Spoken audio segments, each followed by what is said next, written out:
बिस्मिल्लाहिर्रहमानिर्रहीम अस्सलामुअलैकुम वरहमतुल्लाहि वबरकातुहू। मोहतरम नाज़रीन, आज हम दुआ के मतलब बात करने जा रहे हैं। अक्सर लोगों का शिकवा होता है कि उनकी दुआएं कबूल नहीं होती। ये वो शिकवा गनाह में रहते हैं कि उनकी दुआएं ज़ाया जा रही हैं। हालांकि दुआ ज़ाया नहीं जाती, हमें मांगने का सलीका नहीं आता। आज हम आपको बताएंगे कौन सी दुआ जो कभी नहीं रद्द होती। हज़रत अली से एक शख्स ने पूछा कि प्यारे अली, मेरी दुआ कबूल नहीं होती। आपने फरमाया है, अल्लाह के बंदे, जब भी दुआ करो तो 3 काम ज़रूर करो। नंबर 1, हर एक के लिए दुआ मांगो, आपकी दुआ ज़रूर कबूल होगी। नबी अकरम सल्लल्लाहु अलैहि वसल्लम का अरशाद गरामी है, आपने फरमाया कि गैब की दुआएं गैब के लिए कबूल होती हैं। दूसरी बात फरमाई, जब लंबी दुआ मांगो तो नबी अकरम और उनकी आल औलाद को भी याद रखो, और दुआ के अव्वल आखिर में दुरूद शरीफ ज़रूर पढ़ो, वो दुआ ज़रूर कबूल होगी। जब भी दुआ मांगे तो अपने नबी को याद रखा करे, जिस पर नबी को बहुत प्यार आता है और दुआएं कबूल करता है। हदीस मुबारक में दुआ की कबूलियत के औकात बताए गए हैं। आप सल्लल्लाहु अलैहि वसल्लम ने फरमाया, तहज्जुद के औकात में मांगी गई दुआ कबूल होती है। तहज्जुद का वक़्त रात का आखिरी वक़्त है। उस वक़्त लोग ख्वाबे गलफत में डूबे होते हैं, कुछ लोग गहरी नींद में सोए होते हैं और कुछ लोग उस वक़्त सोने की तैयारी कर रहे होते हैं। आंखें नींद से बुझल होती हैं। उस वक़्त जब कोई बंदा मीठी नींद कुर्बान करके अपने रब की बारगाह में खड़ा होता है तो मोहतरम नाजरीन, हर दुआ कबूल होती है और रब के हजूर गिड़गिड़ाता है, फरियाद करता है, तो हदीस के मुताबिक उसका रब उसकी दुआ ज़रूर सुनता है और बंदे के जायज़ ख्वाहिशात को ज़रूर पूरा करता है। तहज्जुद की नमाज लाडली नमाज है।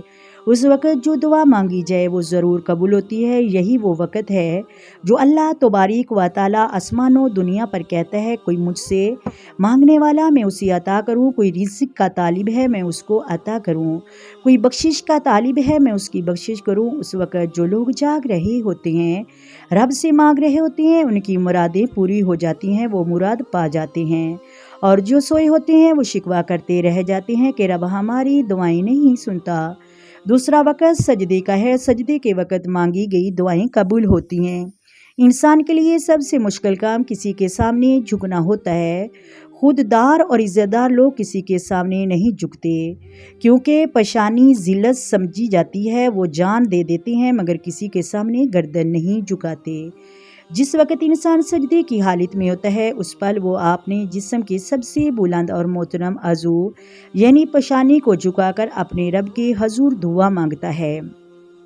अल्लाह को वो इतनी अदा पसंद आती है कि फ़ौरन दुआ कबूल कर लेता है। झुकना अल्लाह को पसंद है। जो झुक गया वो मुराद पा गया। तीसरा वक़्त अज़ान का है। अज़ान के वक़्त मांगी गई दुआ कबूल होती है। अज़ान से मुराद पुकार और बुलावा है जो अल्लाह की जानिब से उसके हुक्म से इंसान को नमाज के लिए दिया जाता है। मोहतरम नाज़रीन, अज़ान नाम ही कामयाबी का है। अज़ान पुकारती है, आए कामयाबी की तरफ। जब इंसान अल्लाह और उसके बुलाए पर लब्बैक कहता है और उसका जवाब देता है तो उस वक़्त खुदा न सिर्फ उसकी दुआ कबूल करता है बल्कि उसको पूरा भी करता है। चौथा और बेहतरीन वक़्त फ़र्ज़ नमाज के बाद है। फ़र्ज़ नमाज के बाद जो दुआ मांगी जाती है वो ज़रूर कबूल होती है। हर इंसान पर दिन में 5 नमाज़ें फ़र्ज़ हैं। हमने फ़र्ज़ की अदायगी और भागने के लिए खुदा को याद किया और ना कुछ मांगा, जल्दी से आए और जल्दी से निकल गए। ये एहतमाम का वक़्त है। उस वक़्त जो दुआ मांगी जाए वो कबूल होती है। 5वां वक़्त बारिश के बाद का है। उसके बाद जो दुआ मांगी जाए वो कबूल होती है। बारिश अल्लाह ताला की रहमत है। बारिश प्यासी ज़मीन को सराब करती है। बारिश बंजर ज़मीन को लहलाती सरसब्ज़ कर देती है, बंद चश्मे जारी कर देती है। खुदा भी हर मखलूक के लिए खुशी और राहत का सवाब बनकर बरसती है। ऐसे वक़्त में खुदा इंसान की दुआ कबूल करता है और बहुत करीब होता है। रहमत के मौके पर रहीम को याद किया जाए वो ज़रूर सुनता है। छठा वक़्त सफ़र का है। सफ़र के मौके पर की गई दुआ कबूल होती है।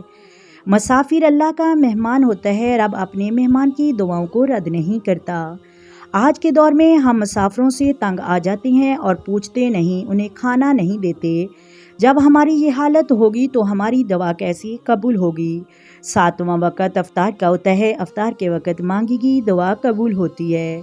روزہ واحد عمل ہے جو رب تعالیٰ نے فرمایا میرے لیے ہے، میں اس کی جزا دوں گا۔ روزے میں انسان سارا دن بھوکا رہتا ہے، اس کی رضا کے لیے حلال چیز کو بھی نہیں کھاتا۔ جب افطار کے وقت وہ رب سے دعا مانگتے ہیں تو اللہ تعالیٰ روزے دار کی تمام دعائیں قبول فرماتا ہے۔ ہمیں دعا مانگنی چاہیے، ضائع نہیں جاتی۔ ندامت اور آنسو عاجزی بھی ہونی چاہیے۔ رونے والی آنکھ اللہ کو پسند ہے، ہم رو کر دعا مانگے تو اللہ ضرور سنے گا۔ حضرت موسیٰ کے دور میں قحط بارش نہیں ہو رہی تھی، لوگ حضرت موسیٰ سے دعا کو کہہ رہے تھے۔ آپ نے نماز استسقاء پڑھی، جب دعا مانگی تو رب نے فرمایا آپ کی مجلس میں ایک شخص بیٹھا ہوا ہے جو میرا 90 سال سے نافرمان ہے، جب تک وہ مجلس سے نہیں اٹھ جاتا تب تک بارش نہیں ہوگی۔ حضرت موسیٰ نے جب یہ بات مجلس میں آ کر بتائی اور کہا جو خدا کا نافرمان ہے اٹھ جائے، اور کوئی بھی نہ اٹھا۔ آپ نے دوسری بار کہا، پھر بھی کوئی نہ اٹھا۔ تیسری بار کہا، تب بھی کوئی نہ اٹھا۔ جو نافرمان شخص تھا اس نے دل ہی دل میں دعا مانگی اور رب نے معاف کر دیا۔ مجلس میں وہیں موجود تھا، بارش بھی آ گئی۔ حضرت موسیٰ علیہ السلام نے رب سے پوچھا یہ کیا ہے؟ رب تعالیٰ نے فرمایا اس نے مجھے راضی کر لیا، سچے دل سے معافی مانگ لی، میں نے معاف کر دیا اور اس کی دعا سن لی۔ محترم ناظرین، ہمیں اللہ سے سچے دل سے معافی مانگنی چاہیے۔ دعائیں ضائع نہیں جاتی، ہمیں دعا مانگنے کا سلیقہ نہیں آتا۔ جس دن ہم نے دعا مانگنا سیکھ لی اس دن ہماری دعائیں رد نہیں ہوں گی۔